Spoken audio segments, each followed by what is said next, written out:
મહેસાણામાં ટેકાના ભાવે મગફળીની ખરીદીના લાંચ મુદ્દે આરોપીની ધરપકડ કરવામાં આવી છે. એસીબીએ ટ્રેપ ગોઠવીને આરોપી કલ્યાણજી ઠાકોરની ધરપકડ કરી છે.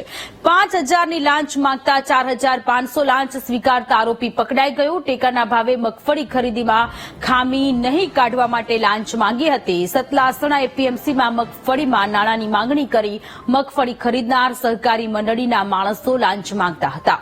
રૂપિયા 2,000 થી 6,000ની લાંચ માંગવામાં આવી હતી. સંવાદદાતા સુધીર ફોનલાઈન પર જોડાયેલા છે. સુધીર, મહેસાણામાં ટેકાના ભાવે મગફળીની ખરીદીમાં લાંચ માંગવાનો કિસ્સો સામે આવ્યો છે, વધુ જાણકારી.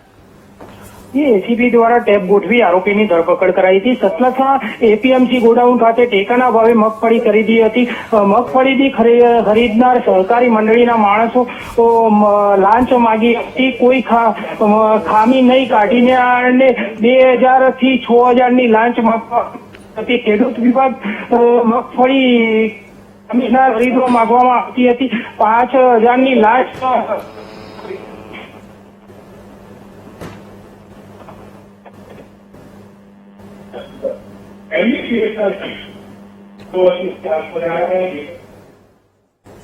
જી સુધીર, આભાર તમામ વિગતો માટે. તો મહેસાણામાં ટેકાના ભાવે મગફળીની ખરીદીમાં લાંચ મુદ્દે આરોપીની ધરપકડ કરવામાં આવી છે. 12,000 રૂપિયાની લાંચ માંગી હતી. મહેસાણામાં ટેકાના ભાવે મગફળીની ખરીદી અત્યારે માર્કેટયાર્ડમાં થઈ રહી છે, પરંતુ આ ખરીદી કરવા માટે મગફળીમાં કોઈ ખોટ ન કાઢવા માટે લાંચ માંગવામાં આવી છે. 5,000ની લાંચ માંગતા 4,500 લાંચ સ્વીકારતા આરોપી રંગે હાથ પકડાઈ ગયો છે. સોજીની ટીમે રંગે હાથ પકડી લીધો છે. ટેકાના ભાવે મગફળી ખરીદીમાં ખામી નહીં કરવા માટે નાણાંની માંગણી કરી છે. સતલાસણા એપીએમસી માર્કેટયાર્ડની આ ઘટના છે. મગફળી ખરીદનાર સહકારી મંડળીના માણસો લાંચ માંગતા હતા. 3,000 થી લઈને 6,000 રૂપિયા સુધીની લાંચ માંગવામાં આવી રહી છે. ખેડૂતો પાસેથી આ લાંચ માંગવામાં આવી રહી છે. એક બાજુ ખેડૂતોને આર્થિક બોજ ન પડે એટલા માટે ટેકાના ભાવે અનાજની ખરીદી થતી હોય છે, મગફળીની ખરીદી થતી હોય છે, પરંતુ એ મગફળીની ખરીદીમાં પણ લાંચ માંગવામાં આવતા લાંચ રિશ્વત બ્યુરો દ્વારા તપાસ શરૂ કરવામાં આવી છે. 5,000 રૂપિયાની લાંચ માંગી હતી અને 4,000 રૂપિયા નક્કી કર્યા હતા. રંગે હાથ આરોપી ઝડપાઈ ગયો છે લાંચ લેતા. ત્યારે લાંચ રિશ્વત બ્યુરો દ્વારા તપાસ શરૂ કરવામાં આવી છે. મહેસાણાની આ ઘટના છે. એક બાજુ ખેડૂતો કમર કસી અને મહેનત કરી અને વાવેતર કરે છે. એ આશાએ વાવેતર કરતા હોય છે કે એમને સારો ભાવ મળશે, પરંતુ એ સારો ભાવ મેળવવા માટે લાંચ આપવી પડી રહી છે. અત્યાર સુધીમાં ઘણા બધા ખેડૂતો અત્યારે આ અધિકારીના સકંજામાં આવ્યા હશે. આ અધિકારીએ ઘણા બધા ખેડૂતો પાસેથી લાંચ માંગી હશે. ત્યારે તમામ જે લાંચ માંગતા જે લાંચિયાઓ છે તેમની સામે કડકમાં કડક કાર્યવાહી કરવા માટેની માંગ પણ અત્યારે ખેડૂતો કરી રહ્યા છે. એસીબીની ટ્રેપને સફળતા મળી છે. એસીબીની ટ્રેપ ગોઠવી હતી. ખેડૂત પાસેથી લાંચ માંગવામાં આવી હતી. અધિકારીની અત્યારે ધરપકડ કરી લેવામાં આવી છે.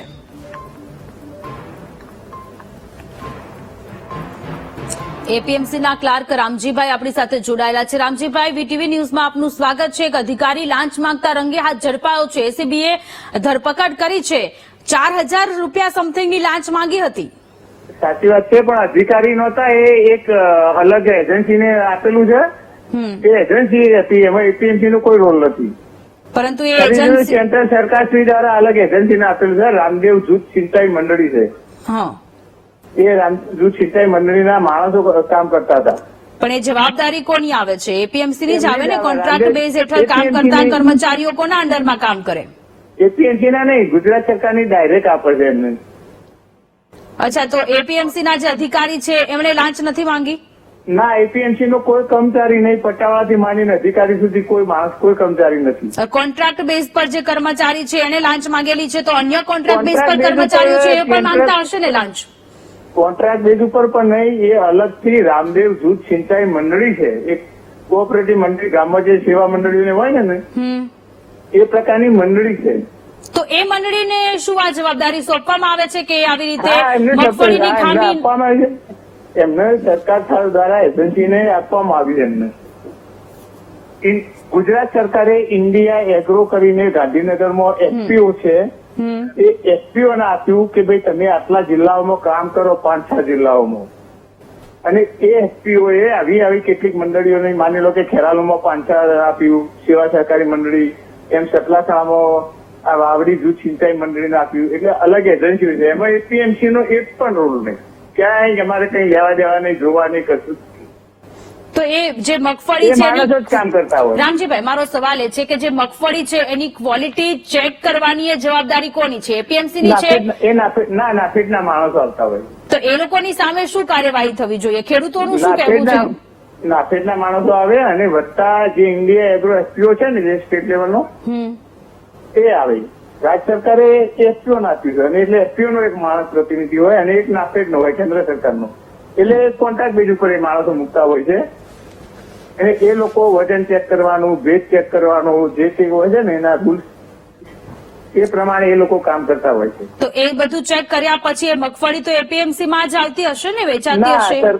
સરકારે જ્યાં વેરહાઉસ મંજૂર કર્યા હોય એ વેરહાઉસમાં, માની લો કે પેલા ખેરાલુ ભર્યા અને ખેરાલુ પછી ઈગર આપ્યું, વડાલી આપ્યું, જો વેરહાઉસ ખાલી હોય ને તો સરકાર તપાસ કરાવીએ અને કે ભાઈ તમે આ વેરહાઉસમાં માલ લઈ જાઓ, એટલે ત્યાં લઈ જાય. જી રામજીભાઈ, આભાર તમામ વિગતો માટે.